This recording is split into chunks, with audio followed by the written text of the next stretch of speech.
الحمد لله نحمده ونستعينه ونستغفره ونؤمن به ونتوكل عليه ونعوذ بالله من شرور أنفسنا ومن سيئات أعمالنا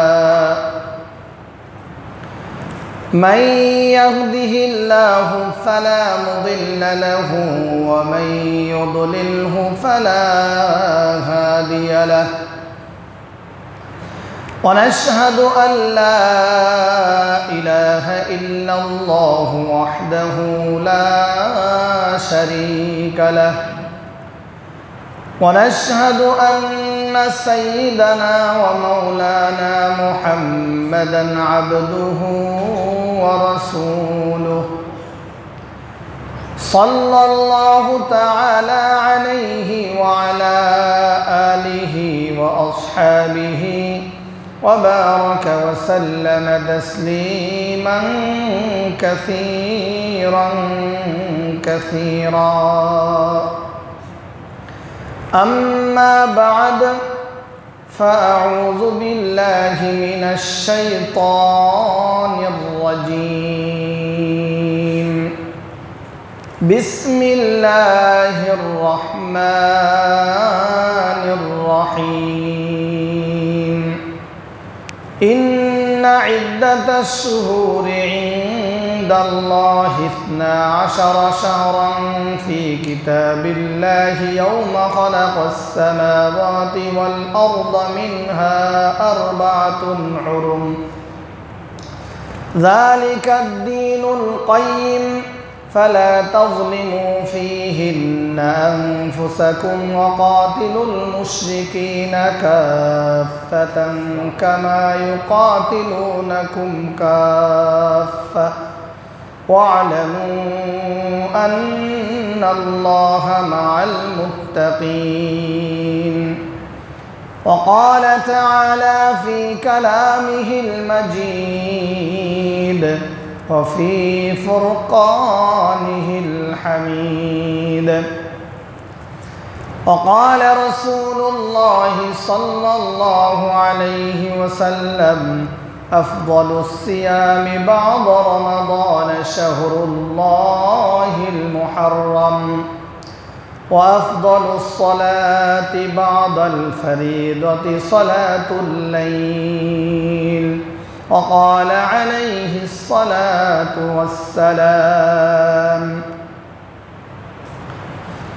সকলে মুহাব্বতের সাথে দুরূদ ইব্রাহিম পড়ি اللهم صل على محمد وعلى آل محمد كما صليت على إبراهيم وعلى آل إبراهيم إنك حميد مجيد اللهم بارك على محمد وعلى آل محمد كما باركت على إبراهيم وعلى آل إبراهيم إنك حميد مجيد আলহামদুলিল্লাহ সকল প্রশংসা ওই মহান রব্বুল আলামিনের দরবারে যেই মহান রব্বুল আলামিন দয়া করে মায়া করে আমাদেরকে সত্য ধর্ম ইসলামের মধ্যে তিনি আমাদেরকে প্রবেশ করিয়েছেন ইসলামের মধ্যে একজন মুসলমান হিসেবে আমাদেরকে থাকার মতো তৌফিক দান করেছেন এজন্য আমরা শুকরিয়া আদায় করি আলহামদুলিল্লাহ মুহতারাম হাজিরিন এই পৃথিবীতে ধর্ম কর্ম জাতি গোষ্ঠীর কোনো অভাব নাই ঠিক কিনা বলেন কিন্তু সকল ধর্ম সকল মত সকল গোত্র আল্লাহ তাআলার কাছে গ্রহণযোগ্য নয়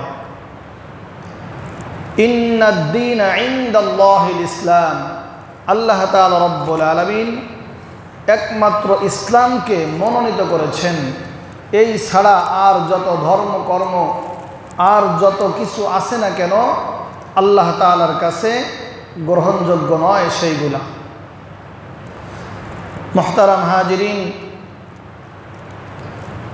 এই জন্য আমাদেরকে যেহেতু আল্লাহ তাআলা রব্বুল আলামিন ভালোবেসে সত্য হক ধর্মের উপর প্রতিষ্ঠিত করেছেন, থাকার মতো তৌফিক দান করেছেন বেশি বেশি শুকরিয়া আদায় করা আর আল্লাহ তাআলা রব্বুল আলামিনের হুকুম বেশি বেশি পালন করা, ঠিক কিনা? মুহতারাম হাজিরিন, আল্লাহ তাআলা রব্বুল আলামিন প্রতি বছরের ন্যায় আমাদেরকে আরেকটি আরবি বছর আমাদের জীবনের মধ্য থেকে অতিবাহিত করার মতো তৌফিক দান করেছেন। আরেকটি নতুন বছরে আল্লাহ তাআলা আমাদেরকে পদার্পণ করেছেন, এজন্য শুকরিয়া আদায় করি আলহামদুলিল্লাহ। ইংরেজি মাস, ইংরেজি বছর, বাংলা মাস, বাংলা বছরের হিসাব সবাই রাখে। সেই হিসাবে মুসলিম একজন সাধারণ মুসলমান হিসেবে আমাদেরকেও আরবি মাসের হিসাবটা রাখা জরুরি, ঠিক কিনা? কারণ বাংলা মাসের সাথে সম্পর্ক আছে বাদশাহ আকবরের, ইংরেজি মাসের সাথে সম্পর্ক আছে খ্রিস্টানদের খ্রিস্টীয় বছর, আর হিজরি মাসের সঙ্গে সম্পর্ক আছে বিশ্বনবী সাল্লাল্লাহু আলাইহি ওয়াসাল্লামের। সকলে বলি সাল্লাল্লাহু আলাইহি ওয়াসাল্লাম। এজন্য প্রত্যেকটি মুসলমানের দায়িত্ব আছে যে হিজরতের মাস, হিজরি বছর গণনা রাখা, যাতে কোন দিনে ইসলামের ইতিহাসে কোন বিষয়, কোন জিনিস, কোন ঘটনা ঘটেছিল এটা তাহলে জানা বোঝা সহজ হয়। আল্লাহ তাআলা আমাদের সকলকে এই হিজরি মাসের, হিজরি বছরের হিসাব রাখা তৌফিক দান করুন, বলেন আমিন। মুহতারাম হাজিরিন, আজ হচ্ছে মুহররম মাসের 9 তারিখ, অর্থাৎ আরবি মাস, আরবির শুরুর মাস হচ্ছে মুহররম মাস, আর এই মুহররম মাসের 9 তারিখ হলো আজ দ্বিতীয় জুমা, মুহররম মাসের দ্বিতীয় জুমা চলতেছে। মুহতারাম হাজিরিন, এই মাস সম্পর্কে আল্লাহ তাআলা রব্বুল আলামিন কোরআনের মধ্যে শুধু এই মাস নয়, 4টি মাস সম্পর্কে বিশেষভাবে আল্লাহ তাআলা রব্বুল আলামিন কোরআনের মধ্যে বলেছেন। আপনারা জানেন যে এই মুহররম মাস আসলে সারা পৃথিবীব্যাপী অনেক প্রকারের কুসংস্কার, বেদাত, হারাম কাজ আমরা দেখতে পাই। মানুষ জেনে না জেনে, বুঝে না বুঝে এর উপরে মানুষ আমল করে যাচ্ছে, বলেন নাউজুবিল্লাহ। সমস্ত প্রকার কুসংস্কার, বেদাত, হারাম কাজ থেকে আমাদের প্রত্যেককেই দূরে থাকতে হবে, বলুন ঠিক কিনা? মুহতারাম হাজিরিন, মুসলমান হিসাবে, সচেতন নাগরিক হিসাবে, একজন সাধারণ মুসলমান হিসাবে প্রত্যেকের দায়িত্ব হলো যে বিশ্বনবী সাল্লাল্লাহু আলাইহি ওয়াসাল্লামকে সাহাবা আজমাইনগণ যেইভাবে অনুসরণ করেছেন, অনুকরণ করেছেন, এখন তো আমাদের মাঝে বিশ্বনবী নেই। আমাদেরকে এখন 2টা জিনিস অনুসরণ করতে হবে।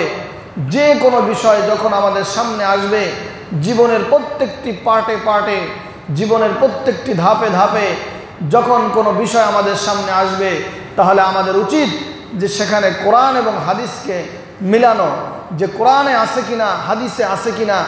যদি থাকে তাহলে আমি সেটা অনুসরণ করব, আর যদি না থাকে সেটা আমি বাদ দিয়ে দিব। কারণ যেটা কোরআনে নাই, হাদিসে নাই, সেটাই হলো বেদাত। যেটা কোরআনে নাই, হাদিসে নাই, সেটাই হলো কুসংস্কার, সেটাই হলো হারাম কাজ, শিরকি কাজ। প্রত্যেকটি মানুষ যখন কোরআন এবং হাদিসের অনুযায়ী চলবে, তাহলে দেখা যাবে আমাদের মধ্য থেকে সমস্ত প্রকার গুমরাহি, সমস্ত প্রকার হারাম, সমস্ত প্রকার কুসংস্কার, সমস্ত প্রকার বেদাত আমাদের থেকে দূরীভূত হয়ে যাবে। সুবহানাল্লাহ, ঠিক কিনা বলেন? মুহতারাম হাজিরিন, আল্লাহ তাআলা রব্বুল আলামিন সারা পৃথিবীর প্রত্যেকটি মুসলমান নারী পুরুষদেরকে কোরআন এবং হাদিসকে সামনে রেখে জীবনের প্রত্যেকটি পার্টে পার্টে চলার তৌফিক দান করে, বলুন আমিন। আল্লাহ তাআলা রব্বুল আলামিন এই মুহররম মাস সম্পর্কে কোরআনের মধ্যে বলেন, ইন্না ইদ্দাতাশ শুহুরি ইনদাল্লাহি 12 শাহরান ফি কিতাবিল্লাহি ইয়াওমা খালাকাস সামাওয়াতি ওয়াল আরদা মিনহা আরবাআতুন হুরুম যালিকাদ দীনুল কাইয়িম। আল্লাহ তাআলা রব্বুল আলামিন কোরআনের মধ্যে বলেন যে নিশ্চয়ই আল্লাহ তাআলার বিধান ও গণনায় মাস 12টি। আল্লাহ তাআলার বিধান ও গণনায় মাস 12টি। তার মধ্যে আল্লাহ তাআলার বিধান ও গণনায় মাস 12টি। ইয়াওমা খালাকাস সামাওয়াতি ওয়াল আরদা মিনহা আরবাআতুন হুরুম, আসমান সমূহ ও পৃথিবীর সৃষ্টির দিন থেকে, বলুন সুবহানাল্লাহ। আল্লাহ তাআলা রব্বুল আলামিন আরো বলেন, ইয়াওমা খালাকাস সামাওয়াতি ওয়াল আরদা মিনহা আরবাআতুন হুরুম, আরবাআতুন হুরুম, তার মধ্যে 4টি সম্মানিত মাস। এই 12 মাসের মধ্যে 4টি মাস হলো সম্মানিত। সেই মাসগুলো হলো জিলকদ, জিলহজ, মুহররম এবং রজব। এই মুহররম মাস তাহলে আল্লাহ তাআলা রব্বুল আলামিন ঘোষণা দিয়েছেন সম্মানিত মাসের মধ্যে একটি মাস, ঠিক কিনা বলেন? এই মাস মুহররম মাসের অনেক গুরুত্বপূর্ণ তাৎপর্য রয়েছে, অনেক ফজিলত রয়েছে কোরআন এবং হাদিসে। কোরআনের ফজিলত সম্পর্কে আমরা শুনলাম যে আল্লাহ তাআলা রব্বুল আলামিন 4টি মাসকে সম্মানিত করেছেন, তার মধ্যে মুহররম মাসও একটি মাস। এই মুহররম মাসের সম্পর্কে আল্লাহ রাসূল সাল্লাল্লাহু আলাইহি ওয়াসাল্লাম তিনিও হাদিসের মধ্যে ঘোষণা দিয়েছেন। বিশ্বনবী সাল্লাল্লাহু আলাইহি ওয়াসাল্লাম বলেন, মুসলিম শরীফের 1163 নম্বর হাদিস, আফদালুস সিয়ামি বা'দা রমাদান শাহরুল্লাহিল মুহররম ওয়া আফদালুস সালাতি বা'দাল ফরিদাতি সালাতুল লাইল। বিশ্বনবী সাল্লাল্লাহু আলাইহি ওয়াসাল্লাম বলেন যে রমজানের পরে সর্বোত্তম রোজা হলো এই শাহরুল্লাহ মুহররমের রোজা, বলুন সুবহানাল্লাহ। রমজানের রোজার পরে সর্বোত্তম রোজা হলো মুহররমের রোজা। বিশ্বনবী সাল্লাল্লাহু আলাইহি ওয়াসাল্লাম আরো বলেন, ওয়া আফদালুস সালাতি বা'দাল ফরিদাতি সালাতুল লাইল। এই হাদিসের শেষ অংশে বিশ্বনবী সাল্লাল্লাহু আলাইহি ওয়াসাল্লাম বলেন যে ফরজ নামাজের পরে সর্বোত্তম নামাজ হলো রাতের নামাজ। সেই রাতের নামাজ হলো তাহাজ্জুদের নামাজ। আল্লাহর হাবিব মুহাম্মদুর রাসূলুল্লাহ সাল্লাল্লাহু আলাইহি ওয়াসাল্লাম এই মুহররম মাসের রোজাকে রমজানের পরে সর্বোত্তম রোজা বলে ঘোষণা দিয়েছেন। রমজানের পরে সর্বোত্তম রোজা ঘোষণা দিয়েছেন। কেন দিলেন? আল্লাহ রাসূল সাল্লাল্লাহু আলাইহি ওয়াসাল্লাম এই মাসকে হাদিসের মধ্যে বলেছেন শাহরুল্লাহ, আল্লাহর মাস। বাহ্যিকভাবে দেখা যায় সব মাসই হলো আল্লাহর মাস, কিন্তু তার মধ্যে বিশেষ কিছু মাস রয়েছে। এইটা বলে বিশ্বনবী সাল্লাল্লাহু আলাইহি ওয়াসাল্লাম তার কওমদেরকে, তার উম্মতদেরকে বোঝাতে চেয়েছেন যে সব মাসই আল্লাহর মাস, কিন্তু বিশেষ কিছু মাস রয়েছে যেই মাসগুলোতে যদি তোমরা রোজা রাখতে পারো, যেই মাসগুলোতে তোমরা যদি নামাজ পড়তে পারো, বেশি বেশি নফল ইবাদত করতে পারো, ইস্তেগফার করতে পারো, তাহলে আল্লাহ তাআলার নৈকট্য বেশি অর্জন করা যায়। সুবহানাল্লাহ। সেই সুবাদে আল্লাহ রাসূল সাল্লাল্লাহু আলাইহি ওয়াসাল্লাম এই মাসের বিশেষত্ব বোঝানোর জন্য বলেছেন শাহরুল্লাহ, আল্লাহর মাস। মুহররম মাস হলো কার মাস? আল্লাহর মাস। এরপরে একজন সাহাবী বিশ্বনবী সাল্লাল্লাহু আলাইহি ওয়াসাল্লামকে জিজ্ঞাসা করতেছিলেন যে সুইলান নবী সাল্লাল্লাহু আলাইহি ওয়াসাল্লাম ইয়া রাসূলুল্লাহ সাল্লাল্লাহু আলাইহি ওয়াসাল্লাম আইয়ু শাহরিন তা'মুরনি আন আসুমা বা'দা রমাদান। ইয়া রাসূলুল্লাহ সাল্লাল্লাহু আলাইহি ওয়াসাল্লাম, রমজানের পরে আপনি কোন রোজা আমাকে রাখার জন্য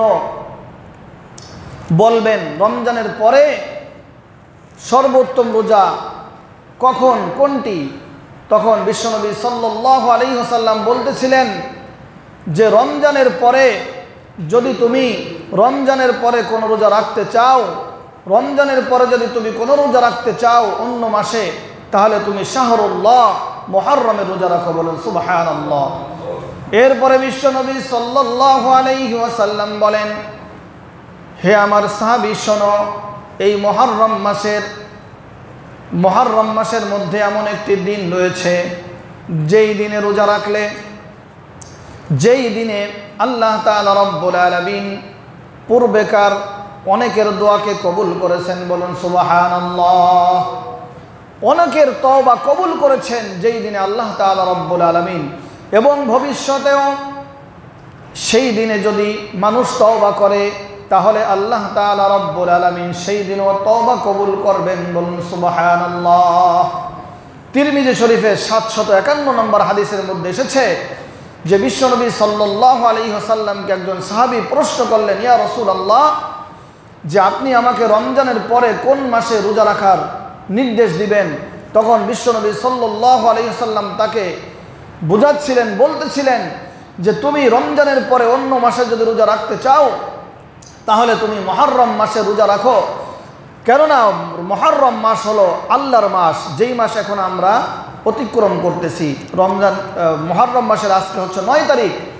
বিশ্বনবী বলতেছিলেন যে এই মুহররম মাসে তুমি রোজা রাখো, কেননা মুহররম মাস আল্লাহর মাস, এটাকে আল্লাহ গুরুত্ব দেওয়ার জন্য বিশ্বনবী বলতেছিলেন যে মুহররম মাস হলো আল্লাহর মাস, এই মাসে রোজা রাখলে অনেক ফায়দা, অনেক নৈকট্য অর্জন করতে পারবে আল্লাহ সুবহানাল্লাহ। এরপরে আরেকটি মার্ক করে বলতেছিলেন যে এই মাসের মধ্যে এমন একটি দিন রয়েছে যেই দিনে আল্লাহ তাআলা রব্বুল আলামিন অনেকের তওবাকে কবুল করেছেন পূর্বে সুবহানাল্লাহ। এবং ভবিষ্যতেও যদি আমার উম্মতের মধ্য থেকে কেউ মুহররম মাসের 10 তারিখে রোজা রাখে এবং তওবা করে, তাহলে যদি এই 10 তারিখের মধ্যে বেশি বেশি তওবা করে তাহলে তাদের তওবাও আল্লাহ তাআলা কবুল করবেন সুবহানাল্লাহ। এই হাদিসের মধ্যে এই মুহররম মাসের সেই দিন দ্বারা উদ্দেশ্য বোঝানো হয়েছে আশুরার দিন, অর্থাৎ মুহররম মাসের 10 তারিখ। বলুন সুবহানাল্লাহ। তাহলে বোঝা যায় যে আল্লাহ রাসূল সাল্লাল্লাহু আলাইহি ওয়াসাল্লাম প্রথম বললেন যে মুহররম মাস সম্মানিত মাস, আল্লাহ তাআলার মাস। এই মাস সম্পর্কে তিনি, এই মাসের মর্যাদা সম্পর্কে তিনি প্রথম জানাইলেন। এরপরে জানাইলেন যে এই মুহররম মাসের সাথে তওবার সাথে বিশাল একটি সম্পর্ক রয়েছে, এই মাসটাও তওবার মাস। বলুন সুবহানাল্লাহ। এই মাসে যদি কোনো মানুষ বেশি বেশি তওবা করে তাহলে আল্লাহ তাআলা তার তওবা যে কবুল করবেন এটার ঘোষণা কে দিলেন? বিশ্বনবী সাল্লাল্লাহু আলাইহি ওয়াসাল্লাম। তাহলে আমাদেরকেও বেশি বেশি তওবা করতে হবে, ঠিক কিনা বলেন? শুধু এই মাসে নয়, আমাদের প্রত্যেকেরই উঠা বসার মধ্যে, চলাফেরার মধ্যে অনেক ভুল হয়ে যায়, হয় কিনা বলেন? অনেক ভুল হয়ে যায়, লেনদেন বিভিন্ন খাতে আমাদের ভুল হয়ে যায়। একজন মুসলমান হিসেবে আল্লাহ তাআলার কাছে কবুলিয়াত পাইতে হলে, আল্লাহ তাআলার কাছে ক্ষমা পাইতে হলে বেশি বেশি তওবা করতে হবে। হবে কি হবে না? আল্লাহ বলেন ইন্নাল্লাহা ইউহিব্বুত তাওয়াবিনা ওয়া ইউহিব্বুল মুতাতাহহিরিন। আল্লাহ দুই ব্যক্তিকে বেশি ভালোবাসেন। কোরআনের মধ্যে বলেন যে যারা বেশি বেশি পবিত্রতা অর্জন করে তাদেরকে আল্লাহ ভালোবাসেন। বলুন সুবহানাল্লাহ। আর বেশি বেশি গুনার পরে যারা বেশি বেশি তওবা করে, গুনাহ হয়ে যেতে পারে কিন্তু যারা তওবা করে তাদেরকে আল্লাহ বেশি ভালোবাসেন। যারা গুনাহ করে, তওবা করে না, তাদেরকে আল্লাহ ভালোবাসেন না। আল্লাহ বুঝায় দিলেন মানুষের ভুল হবে, কিন্তু যখন ভুল হওয়ার পরে সে তওবা করবে আমি তার গুনাহগুলোকে মাফ করে দেব। বলুন সুবহানাল্লাহ। তাহলে এই মুহররম মাসের সাথে তওবার সাথে একটা সম্পর্ক আছে। এরপরে আরেকজন সাহাবী হযরতে কাতাদা রাদিয়াল্লাহু তাআলা আনহু বিশ্বনবী সাল্লাল্লাহু আলাইহি ওয়াসাল্লামকে এই মুহররম মাসের বিশেষ করে আশুরার দিনের মুহররম মাসের 10 তারিখের ফজিলত সম্পর্কে জিজ্ঞাসা করলেন, ইয়া রাসূলুল্লাহ, এই মুহররম মাসের 10 তারিখে যদি আমরা রোজা রাখি তাহলে আমাদের ফায়দা কি, এর ফজিলতটা কি বলে দেন। বিশ্বনবী বললেন, ইউকাফিরুস সানাতাল মাদিয়াতা, বলুন সুবহানাল্লাহ। বিশ্বনবী সাল্লাল্লাহু আলাইহি ওয়াসাল্লাম বলেন যে মুহররম মাসের 10 তারিখে যদি কোনো ব্যক্তি রোজা রাখে তাহলে 1 বছরের গুনার কাফারা স্বরূপ, বলুন সুবহানাল্লাহ। অর্থাৎ যদি কোনো ব্যক্তি এই মুহররম মাসের 10 তারিখে আশুরার দিনে রোজা রাখে তাহলে আল্লাহ তাআলা রব্বুল আলামিন তার পিছের 1 বছরের গুনাহ খাতাকে মাফ করে দিবেন, সুবহানাল্লাহ।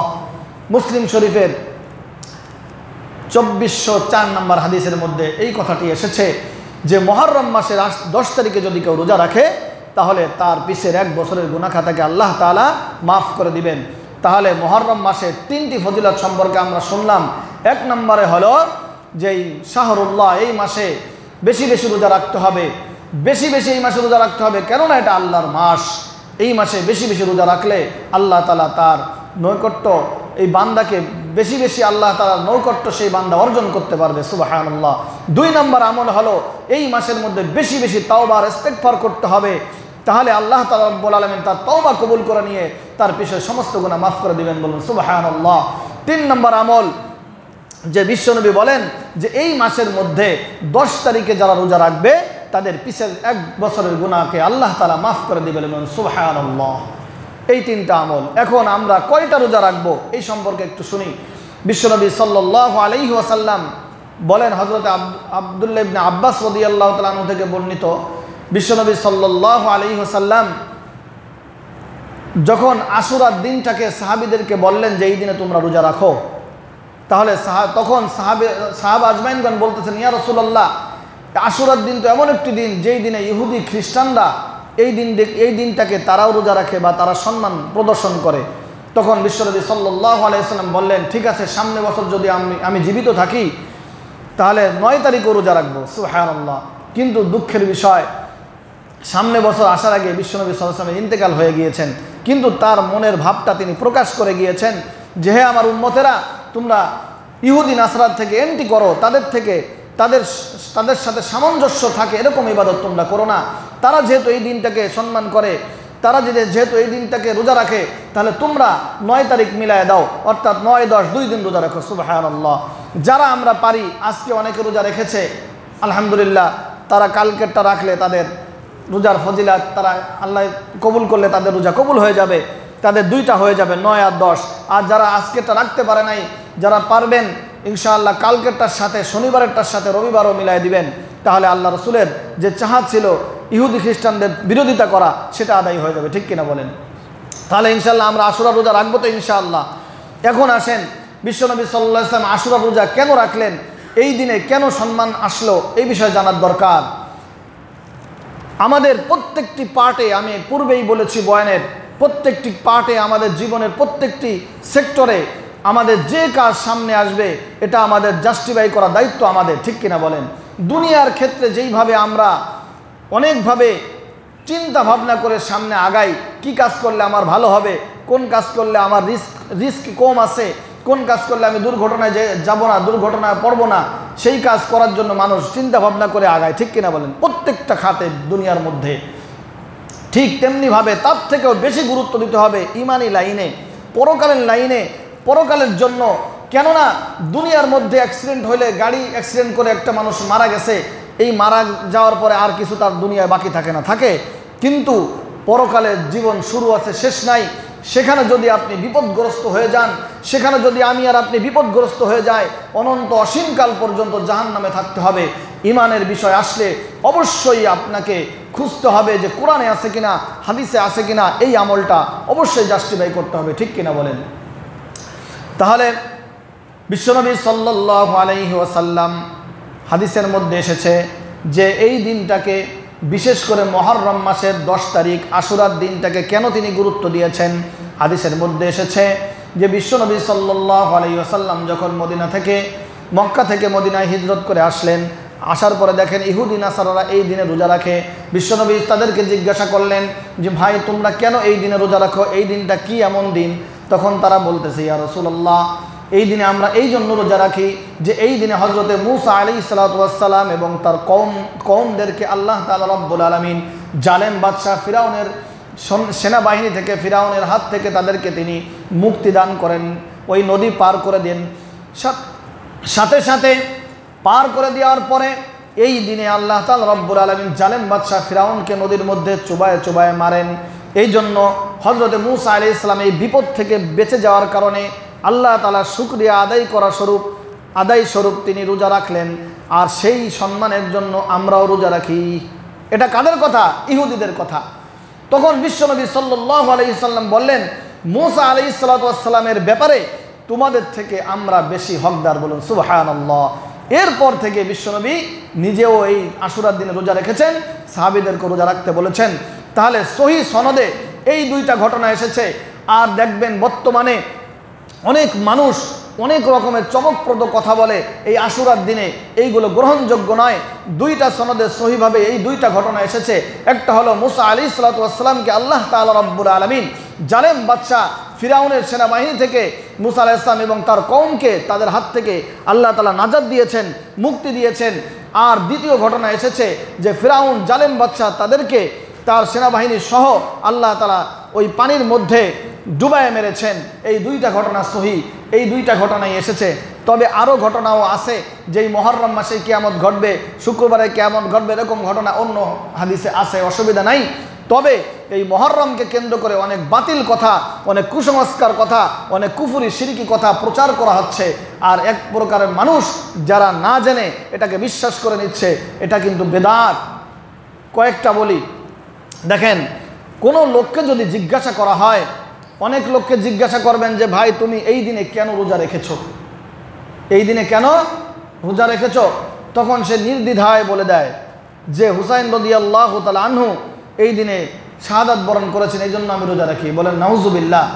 দিনের ব্যাপারে মারাত্মক বিভ্রান্তিকর কথা, ঈমান নষ্ট হয়ে যাওয়ার কথা। কোনো ব্যক্তির জন্য কি কোনো ইবাদত করা যায়? কোনো ব্যক্তির জন্য কোনো ইবাদত নাই, একমাত্র আল্লাহর জন্য ইবাদত, ঠিক কিনা বলেন? এরকম সমাজের মধ্যে অনেক কুসংস্কার আছে।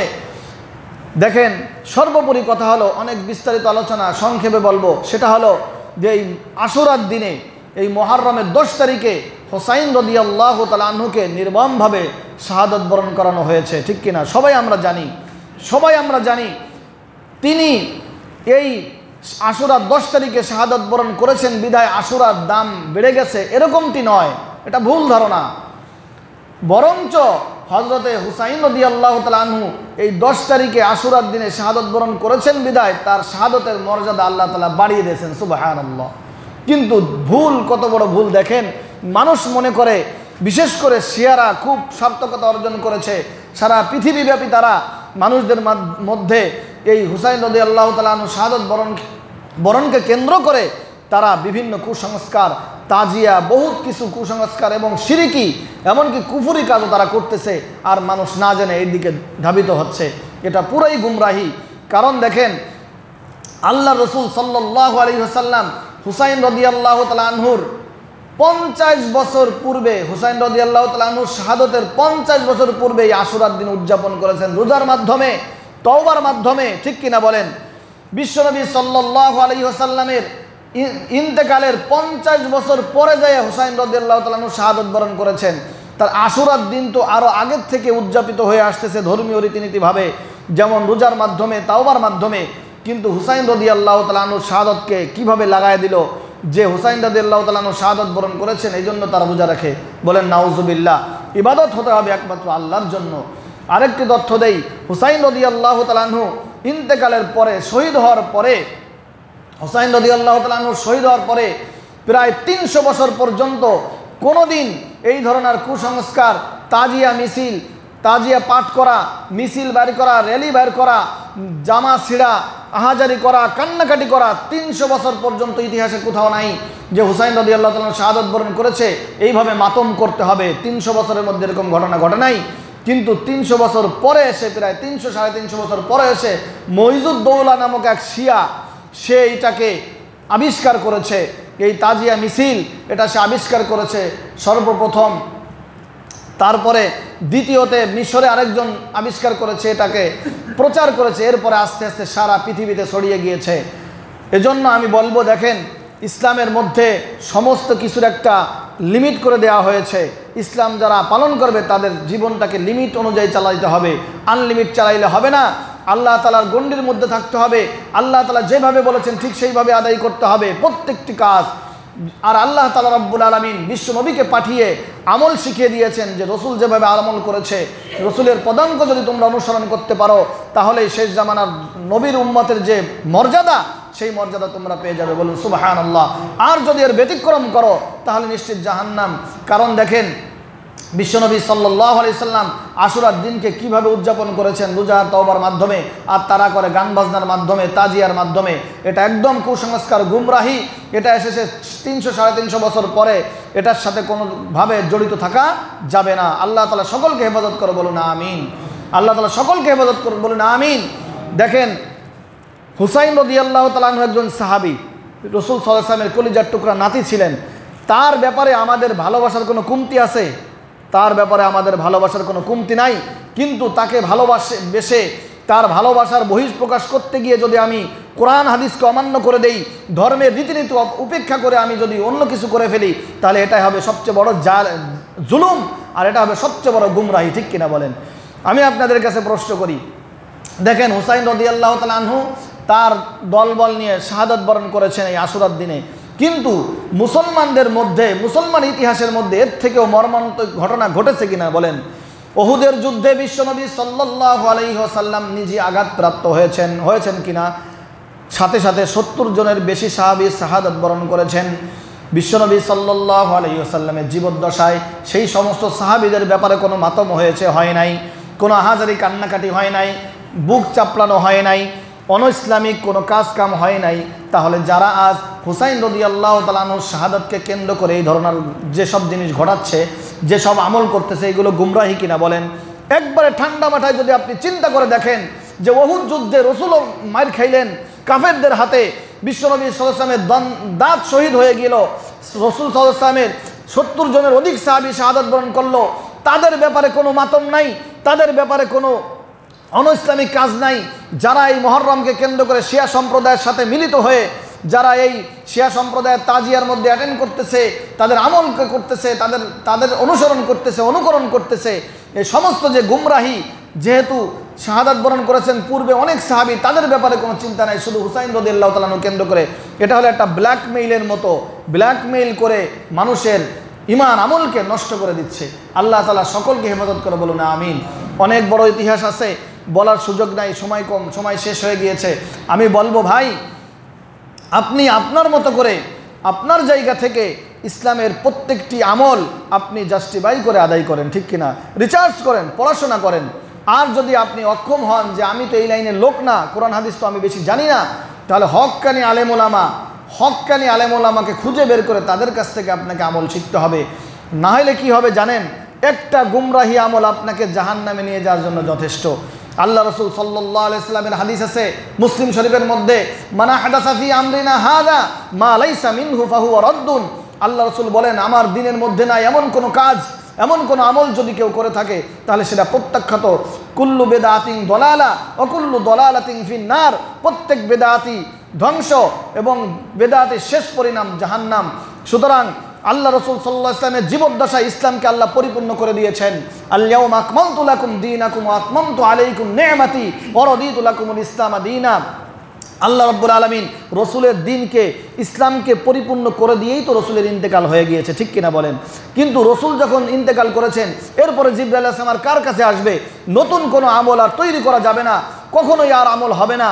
আর যে কোনো আমল, সেটা নামাজ হোক, রোজা হোক, এই যে যেমনভাবে কোনো লোক বলে আমরা হুসাইন রাদিয়াল্লাহু তাআলা আনহুর জন্য রোজা রাখি, একদম শিরকি রোজা হবে, এই রোজা দিয়ে সে জান্নাতে যেতে পারবে না, এই রোজা রাখে আরও সে জাহান্নামী হয়ে যাবে, কারণ শিরিক হয়ে যাবে। কারণ রোজা হবে আল্লাহর জন্য, নামাজ হবে আল্লাহর জন্য, হজ যাকাত প্রত্যেকটি ইবাদত হবে আল্লাহর জন্য। কেন হুসাইন রাদিয়াল্লাহু তাআলা আনহুর জন্য হবে? এগুলো হচ্ছে অজ্ঞতার পরিচয়, গুমরাহির পরিচয়। আল্লাহ তাআলা রাব্বুল আলামিন আমাদেরকে কোরআন এবং হাদিস মেনে চলার তৌফিক দান করুন, বলুন আমিন। এবং স্বচ্ছ বুঝে শুনে ইমান আকীদা ঠিক রেখে আমল করার তৌফিক দান করুন, বলুন আমিন। ওয়া আখিরু দাওয়ানা আলহামদুলিল্লাহি রাব্বিল আলামিন।